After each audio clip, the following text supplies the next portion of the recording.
నమస్కారం. తెలుగు రాష్ట్రాల్లో ముక్కోటి ఏకాదశి వేడుకలు వైభవంగా జరుగుతున్నాయి. వైకుంఠ ఏకాదశి సందర్భంగా ఆలయాల్లో సందడి నెలకొంది. వైష్ణవాలయాలన్నీ కూడా భక్తులతో కిక్కిరిసిపోయాయి. తెల్లవారుజాము నుంచే భక్తులు పెద్ద సంఖ్యన ఇష్ట దైవాన్ని దర్శించుకొని ప్రత్యేక పూజలు చేస్తూ ఉన్నారు. మరి స్వామివారి ఉత్తర ద్వార దర్శనానికి సంబంధించిన భక్తులు పులకించిపోతున్నటువంటి పరిస్థితులు అయితే మనకు కనిపిస్తున్నాయి. మరి ఉత్తర ద్వార దర్శనం అంటే ఏంటి? వైకుంఠ ఏకాదశికి ఎందుకింత ప్రాముఖ్యత? వైకుంఠ వైభోగంలో ఈరోజు చర్చిద్దాం. లంచ్ అవర్ డిబేట్లో మనతో పాటు ఈ డిబేట్లో జాయిన్ అయ్యారు ప్రముఖ ఆధ్యాత్మికవేత్త కసిరెడ్డి వెంకటరెడ్డి గారు. నమస్కారం అండి కసిరెడ్డి వెంకటరెడ్డి గారు. ముందుగా మీకు వైకుంఠ ఏకాదశి శుభాకాంక్షలు. నమస్కారం అండి. నమస్కారం. అయితే వెంకటరెడ్డి గారు, మనకి నెలలో ఎన్నో ఏకాదశులు అంటే నెలకి ఏకాదశులు వస్తూ ఉంటాయి కదా, మరి ఈ రోజు వచ్చేటువంటి ఏకాదశి తిథికి ఎందుకింత ప్రాశస్త్యం అంటే ఏం చెప్తారండి?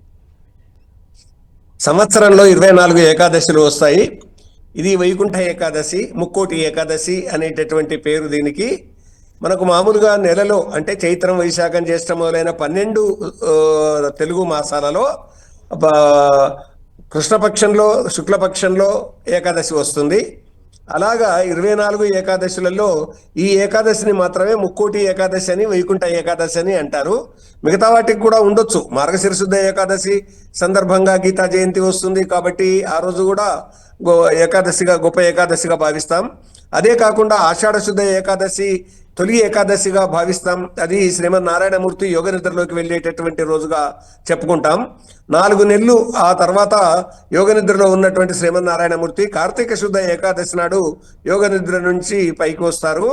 అలాగా ఈ కార్తీక శుద్ధ ఏకాదశి, మార్గశిర శుద్ధ ఏకాదశి, ఆషాఢ శుద్ధ ఏకాదశి వాటి ప్రాశస్త్యం వాటికి ఉందండి.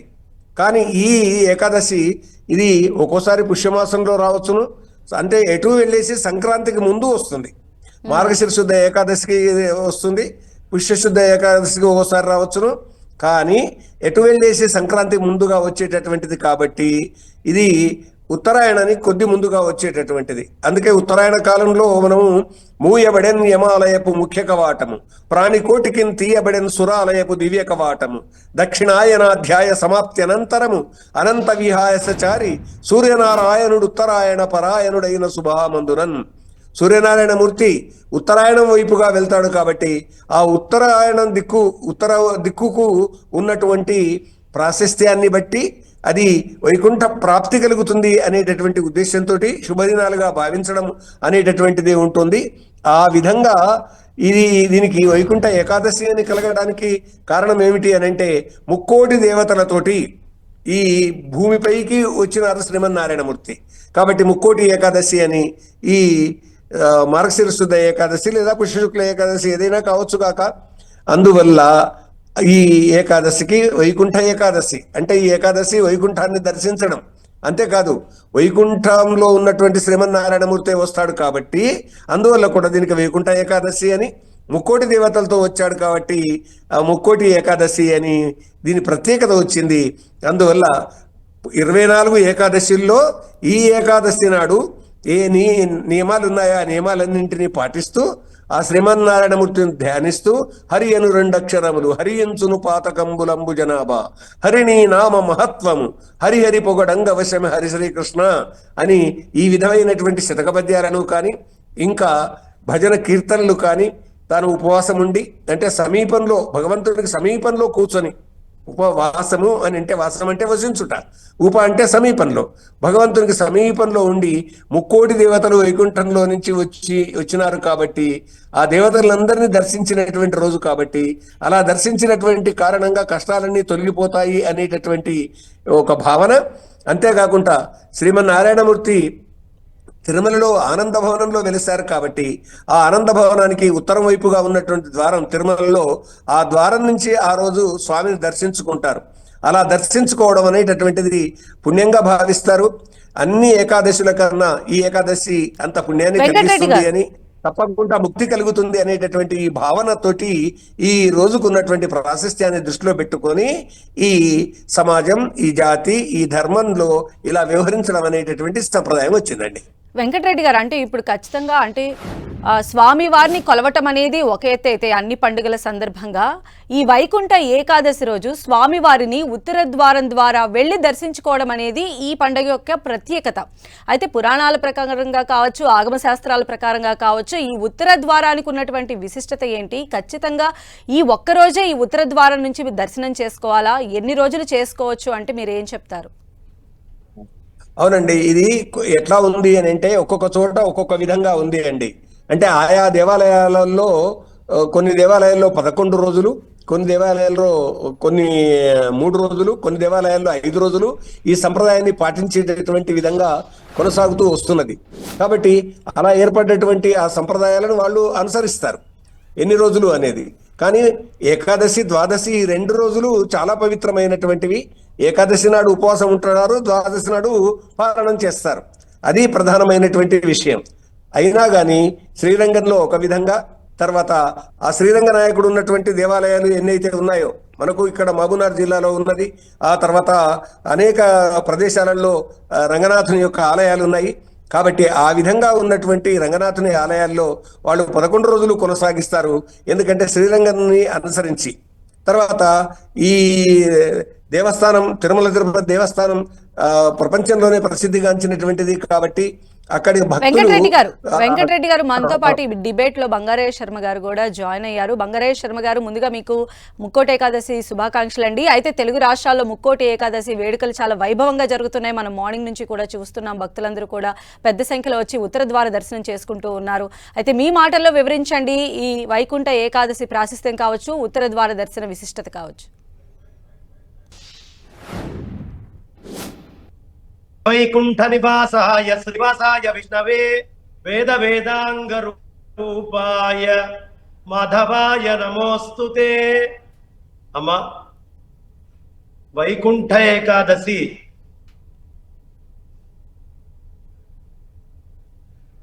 విభూతి మనకి దర్శనమిస్తుంది. నేను కూడా ఇవాళ విశేషంగా మా రాజమండ్రి కాకినాడ మధ్యలో ఉన్నటువంటి పెద్దనాయకంపల్లి గ్రామంలో మా తత్వాశ్రమంలో విశేషంగా ఇవాళ రామాలయంలో ఈ కార్యక్రమాలు నిర్వహించుకున్నాం. వైకుంఠ ఏకాదశి అనంగానే మనకి ఆ వైకుంఠంలో పడుకోనున్నటువంటి శ్రీమన్నారాయణమూర్తి, పాద సంవాహనం చేస్తున్నటువంటి లక్ష్మీ అమ్మవారు, ఇంకా పరివార గణము ఇవన్నీ గుర్తొస్తాయి. ఇవాల్టి రోజున వైకుంఠంలో సాక్షాత్తుగా ద్వారాలు తెరుస్తారు. పితృదేవతలైతేనేమిటి, మిగతా వాళ్ళందరూ ఎవరెవరైతే మనకి సనాతనంగా ఈ పరమాత్మని కొలుస్తూ వస్తున్నారో వాళ్ళందరూ వైకుంఠ ద్వారంలో నుంచి దర్శనం చేసుకుంటారు. ఇవాళ రోజున తెల్లవారుజామున్నే ఎవరెవరు లేచి ఉదయాన్నే ఆ రామచంద్రమూర్తినో, ఆ వెంకటేశ్వర స్వామి వారినో, ఏ విష్ణుమూర్తికి సంబంధించినటువంటి అంశ అవతారాన్నైనా ఉత్తరం వైపుగా దర్శించుకుంటారో వారు ధన్యుడు. ఏం చెప్తుందయ్యా ఈ విషయం మనకి అంటే, నాయనా నీ జీవితంలో ఎప్పుడూ ఒక కోణంలో నువ్వు ప్రయాణం చేస్తూ ఉన్నావు. పరమాత్మ దగ్గరికి ఇంకొక కోణం ఏముంది అని ఆలోచిస్తూ వెళ్ళు. ఎప్పుడూ ప్రత్యక్షంగా ప్రాంగుముఖంగా నువ్వు ద్వారంలో నుంచి వెళ్ళిపోతున్నావు. కానీ అప్పుడప్పుడు ద్వారం మార్చి భగవంతుణ్ణి దర్శించు. ఎక్కడ అమ్మవారు ఉండేది? వామాంక స్థిత జానకి పరిలసత్ కోదండ దండంకరే బాహుంచోర్ధ్వకరే శంఖం శరం దగ్నే.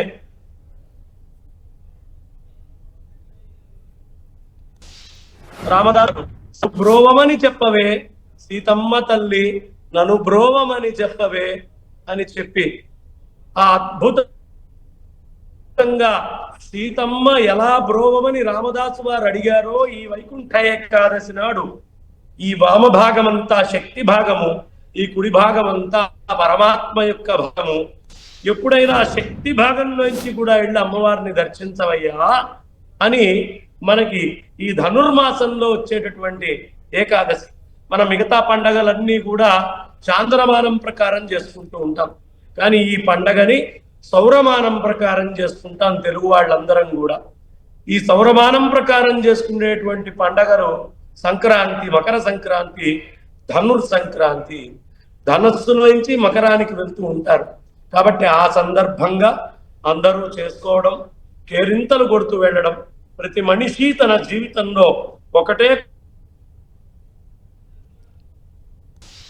ఆ స్వామిని పెట్టి మహత్తరమైన పండగ. ఆ తర్వాత ఇవాటి రోజున ఉపవాసాలు ఉండడము అనేది సంప్రదాయం. పెద్దలు చెప్తారు, పలహారమున కన్న పండ్లు, పలహారం తినటం కంటే పండు తిని ఉండడం విశేషం. పండ్ల కన్నయు పాలు, పండ్లు కూడా కాదండి, ఉత్త పాలు దాగి ఉంటాను, అది ఇంకా విశేషం. పాల కన్నయు నీరు, పాలు తాగేదానికంటే నేను నీళ్లు దాగి ఉంటాను అనేది ఇంకా విశేషం. నీటి కన్నయు పవన భక్షణం ఎంతో శ్రేయస్కరం ఈ ఏకాదశి వ్రతంబున. దానికంటే కేవలం గాలి తీసుకుంటూ మాత్రమే జీవించడము అనేది ఇంకా విశేషమైనటువంటిది. కాబట్టి ఇవాళ ఉపవాసం చేయడం చాలా విశేషం. బంగారయ్య శర్మ గారు, 15 రోజులకు ఒక్కసారి ఉపవాసం ఉంటే చాలా మంచిది. లోపల ఉండేటువంటి సెల్స్ అన్ని కూడా రీజువనేట్ అయ్యి ఎనర్జీ తెచ్చుకుంటాయని చెప్పినందుకు ఒక అద్భుతమైనటువంటి నోబెల్ ప్రైజ్ వచ్చింది జపనీస్ కి సంబంధించినటువంటి, జపాన్ కి సంబంధించిన సైంటిస్ట్ కి. అదే విధంగా మన సనాతనమైన అధిక ఋషి ఎప్పుడో చెప్పాడు, 15 రోజులకు ఒక్కసారైనా ఉపవాసం ఉండవయ్యా. అది ఇంకా మోర్ ప్రిసైజ్డ్ గా ఏకాదశి రోజు ఉండవయ్యా. అంటే అమావాస్య వచ్చే 4 రోజుల ముందు, పున్నమి వచ్చే 4 రోజుల ముందు వచ్చేటటువంటి ఏకాదశికి ఎవరు ఉపవాసం ఉంటారో వాళ్ళ యొక్క హెల్త్ సిస్టమ్ అంతా కూడా అద్భుతంగా డెవలప్ అయ్యి ఉంటుంది. మామూలుగా కాదు, చాలా విశేషంగా డెవలప్ అయ్యి ఉంటుంది. అందుకని మన హెల్త్ మనకు కావాలి అన్నా కూడా ఉపవాసం మంచిది. ఇందాక కసిరెడ్డి వెంకటరెడ్డి గారు చెప్పినట్టు మనం ఎప్పుడైతే సమీప వాసం చేస్తామో, ఆ పరమాత్మకి సన్నిహితంగా మనం చక్కగా కాలాన్ని గడుపుతామో అది మరీ విశేషమైనటువంటి రోజు. అందుకని ఈ వైకుంఠ ఏకాదశి మన లోపల ఉండే రాక్షస ప్రవృత్తి, మనలోంచే పుట్టినటువంటి రాక్షస ప్రవృత్తిని అంతం చెయ్యాలి అంటే ఏకాదశి రోజు ఉపవాసం ఉండండి అయ్యా, తెల్లవారుజామునే లేవండి, నామ సంకీర్తనం చేయండి. వయస్సు అయిపోయి ఆఖరి శ్వాస వదిలిన తర్వాత భార్య గాని, భర్త గాని, పిల్లలు గాని, బంధువులు గాని ఎవరు మన వెంట రాదు. ఉండేది రాముడు ఒక్కడే, ఊరక చెడిపోకు మనస అని చెప్పి ఆ పరమాత్మని కొలవడానికి అవసరమైనటువంటి మార్గాన్ని మనకి బోధించేటటువంటి అద్భుతమైన వైకుంఠ ఏకాదశి. ఇది ఈ వైకుంఠ ఏకాదశి యొక్క ఒక ప్రత్యేకత. బంగారయ్య శర్మ గారు, అయితే ఉత్తర ద్వార దర్శనం చేసుకుంటారు ఖచ్చితంగా కూడా భక్తులు. ఈ రోజు స్వామివారిని ఉత్తర ద్వారం గుండా దర్శనం చేసుకున్నట్లయితే ఇంకా డైరెక్ట్ స్వామివారి దగ్గరకే, ఆయన చెంతకే చేరుకుంటామని చెప్పి భక్తులు భావిస్తూ ఉంటారు. అయితే ఈ ఒక్క రోజే ఉత్తర ద్వార దర్శనం చేసుకుంటే అలాంటి పుణ్య ఫలితాలు మనకి లభిస్తాయా, లేదా కొన్ని దేవాలయాలలో ఉన్నటువంటి నియమాల ప్రకారంగా, లేదా అవి భక్తుల రద్దీ కొద్దీ ఏర్పరిచినటువంటి సౌకర్యాలుగా మనం భావించవచ్చా? అమ్మాయి, అన్ని దేవాలయాలు విష్ణువాలయాల్లో ప్రధానంగా ఇవాళ ఉత్తర ద్వారం ఉంది. వైకుంఠ ఏకాదశి అనే పదానికి అర్థమే వైకుంఠము అంటే విష్ణుమూర్తికి సంబంధించినటువంటిది. ఈ విష్ణువాలయాల్లో చేయాలి. అయితే ఏ ఆలయానికి వెళ్ళినా, ఏ విష్ణువాలయానికి వెళ్ళినా ఫలితం ఒకటే. విష్ణువు ఎక్కడున్నాడయ్యా? విష్ణువు విశ్వాంతర్యామి. అందుకనే విష్ణు సహస్రనామాలు మొదలు పెట్టేటప్పుడు విశ్వం విష్ణు, విశ్వమంతా విష్ణువేనయ్యా, ఇంకొకటి లేదు. అంతర్బహిశ్చ తత్సర్వం వ్యాప్య నారాయణ స్థిత. తిరుమలకి వెళ్తేనే వస్తుంది, భద్రాచలం వెళ్తేనే వస్తుంది అని అనుకోవద్దు. అది విశేషమైనటువంటి పౌరాణిక చరిత్ర ఉన్న ఘట్టం.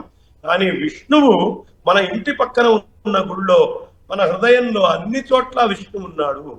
ఉత్తరం వైపుగా వెళ్ళి వాళ్ళ విష్ణువుని దర్శించుకోవడము అంటే యోగ శాస్త్రం ప్రకారం నువ్వు ముక్కులో ఇంచి ఒక్కసారి గాలి పీల్చుకొని లోపల సాధన చేస్తున్నావు.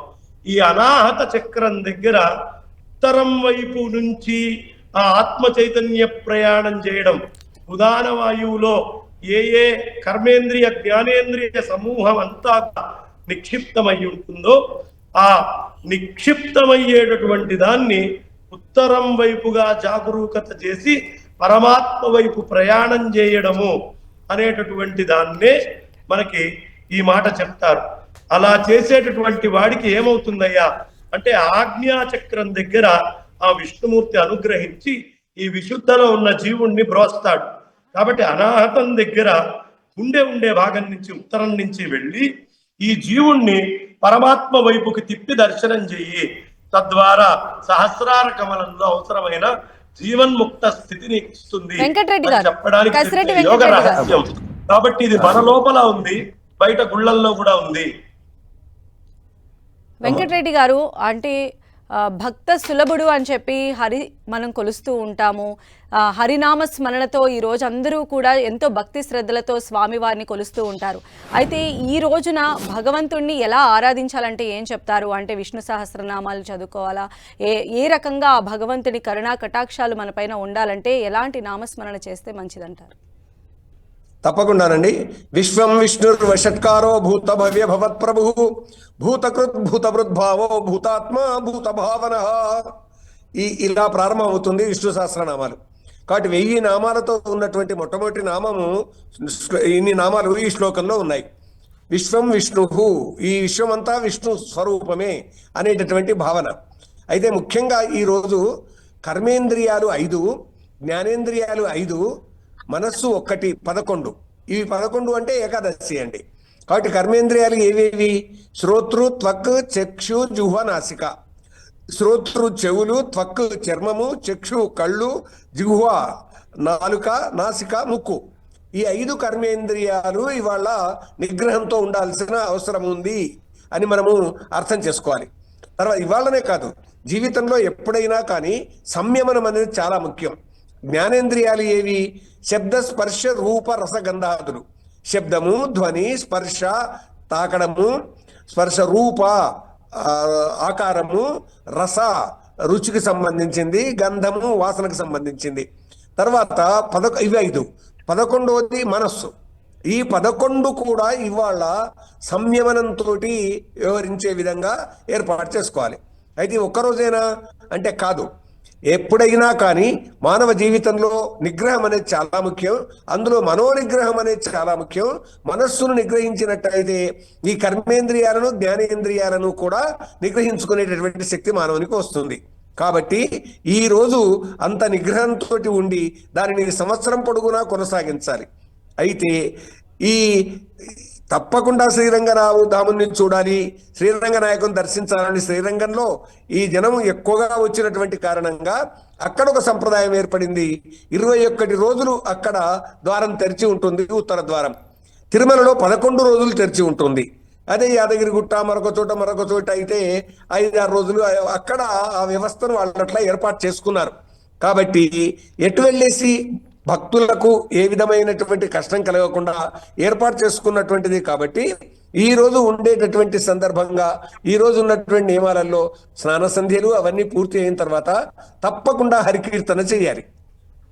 దండమయా విశ్వంభర, దండమయా పుండరీకదళ నేత్రహరి, దండమయా కరుణానిధి, దండమయా నీకు నెప్పుడు దండము కృష్ణ, శాంతాకారం భుజగసేనం పద్మనాభం సురేశం.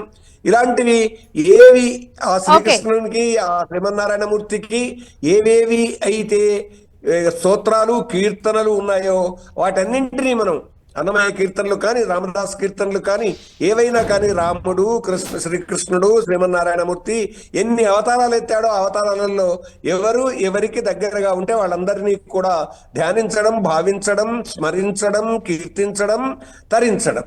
ఇది మానవుడు కోరుకునేటటువంటిది. అందుకొరకని చెప్పేసి ఇవాళ ఇన్ని రోజులు అనేటటువంటి నియమాలు ఆయా దేవాలయాల్లో ఏర్పడ్డాయి. ఆ అన్ని రోజులు కూడా ఈ నియమాలతోటి ఉండడం అనేటటువంటిది కొనసాగించాలండి. ధన్యవాదాలండి కసిరెడ్డి వెంకటరెడ్డి గారు, అలానే బంగారయ్య శర్మ గారు. అది తెలుసుకున్నాం కదా, ముక్కోటి ఏకాదశి విశిష్టత కావచ్చు, ఉత్తర ద్వార దర్శనము, ఈ ఏకాదశి ద్వాదశి ఈ 2 రోజులు కనుక చేసుకున్నట్లయితే భక్తులు ఉత్తమ ఫలితాలు పొందుతారని చెప్పి ఆధ్యాత్మికవేత్తలు చెప్తూ ఉన్నారు. ఇది ఇప్పటి వరకున్న వివరాలు. చూస్తూనే ఉండండి 10 TV.